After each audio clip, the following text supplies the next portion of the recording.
Assalamualaikum warahmatullahi wabarakatuh. Kita ketemu lagi di tutorial pemrograman web menggunakan framework Django dari Python. Oke, kalau sebelumnya kita membahas tentang desain form.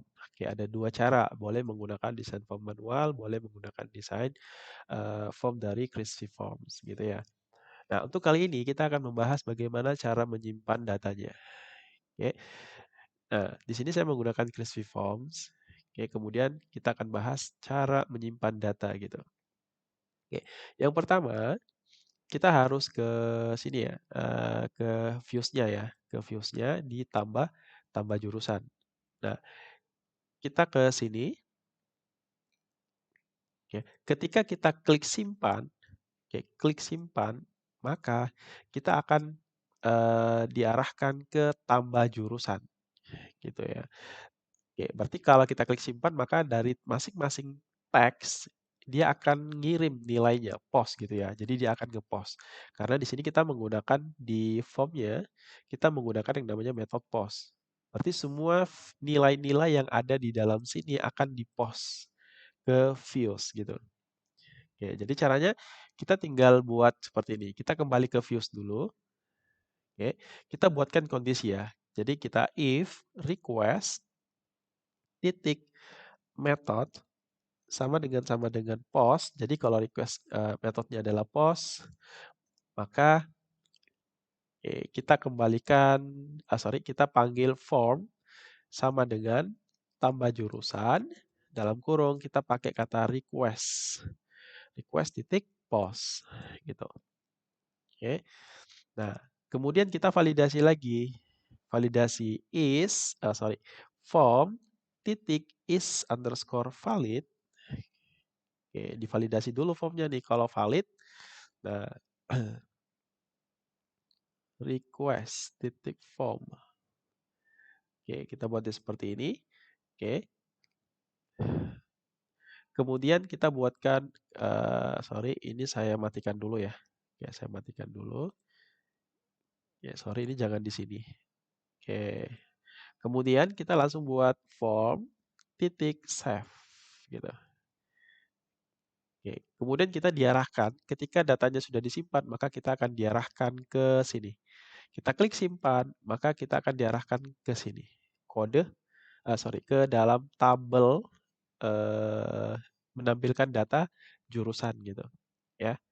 Oke, berarti kita langsung return return redirect. Jadi kita nggak pakai return render ya. Kalau return render itu kan dia nge-render template-nya. Tapi kalau return redirect dia nge-render naming-nya. Oke, naming dari manage jurusan itu apa?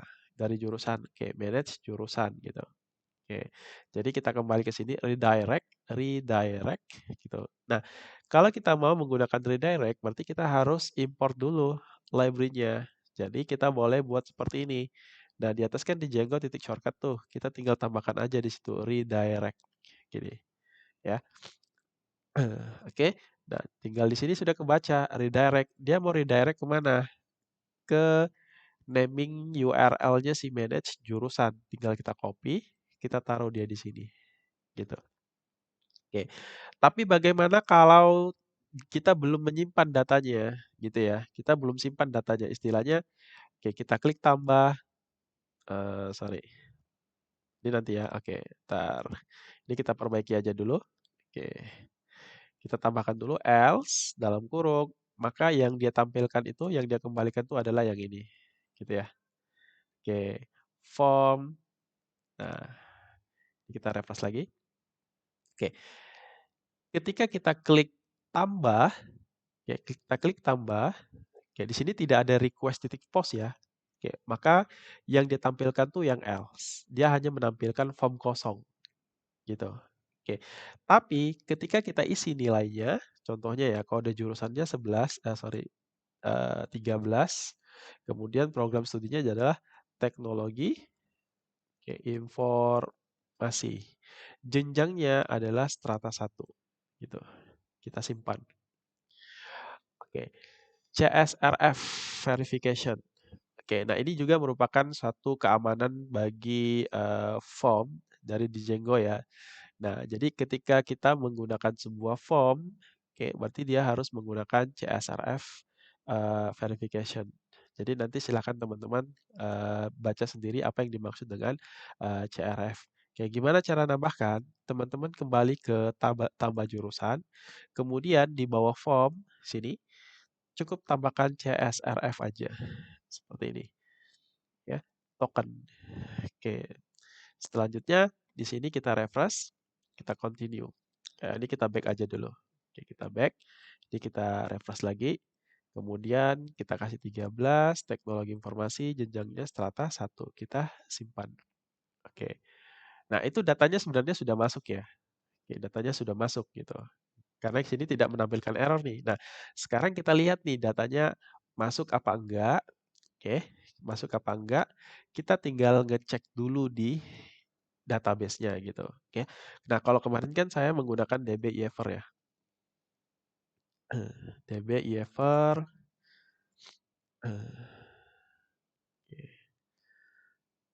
Oke, saya pakai yang versi community. Jadi kita mau ngecek dulu nih apakah datanya masuk apa enggak gitu. Ya, karena datanya kita tidak tampilkan.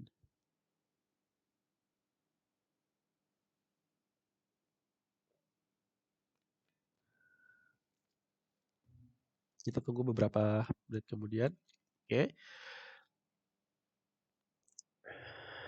Karena kita menggunakan DB SQLite, oke, kita cari di situ SQLite, nih.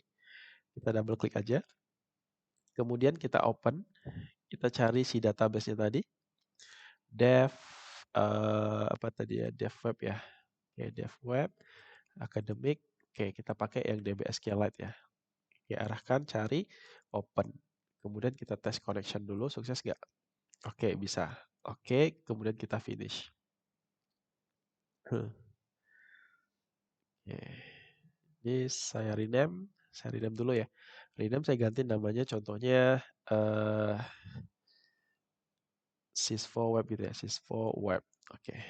Nah, kita buka nih, kita select. Oke, kita cari yang namanya jurusan gitu ya. Oke, jurusan. Oke, di sini kita tinggal klik dulu sys4 web, kita klik kanan, kita masuk di SQL editor, kemudian kita masuk di new SQL script. Oke, kita cek dulu datanya ya. Select bintang from jurusan. Oke. Oke, berarti datanya masuk ya. Sudah ada satu nih, 13 gitu. Ya. Nah, sekarang untuk mengetahui apakah datanya sudah masuk, oke. Nanti kita akan membuatkan sebuah notifikasi gitu ya. Nah, membuat sebuah notifikasi berarti jika datanya sudah masuk ke dalam database, ketika kita klik simpan, maka akan muncul sebuah notifikasi data Anda tersimpan gitu ya. Oke. Oke, mungkin itu aja dulu yang bisa saya bahas ya. Di video selanjutnya kita akan membuat sebuah notifikasi ketika datanya tersimpan. Oke, kita boleh menggunakan Sweet Alert, boleh menggunakan Bootstrap, notifikasi juga boleh ya. Saya akhiri, Assalamualaikum warahmatullahi wabarakatuh.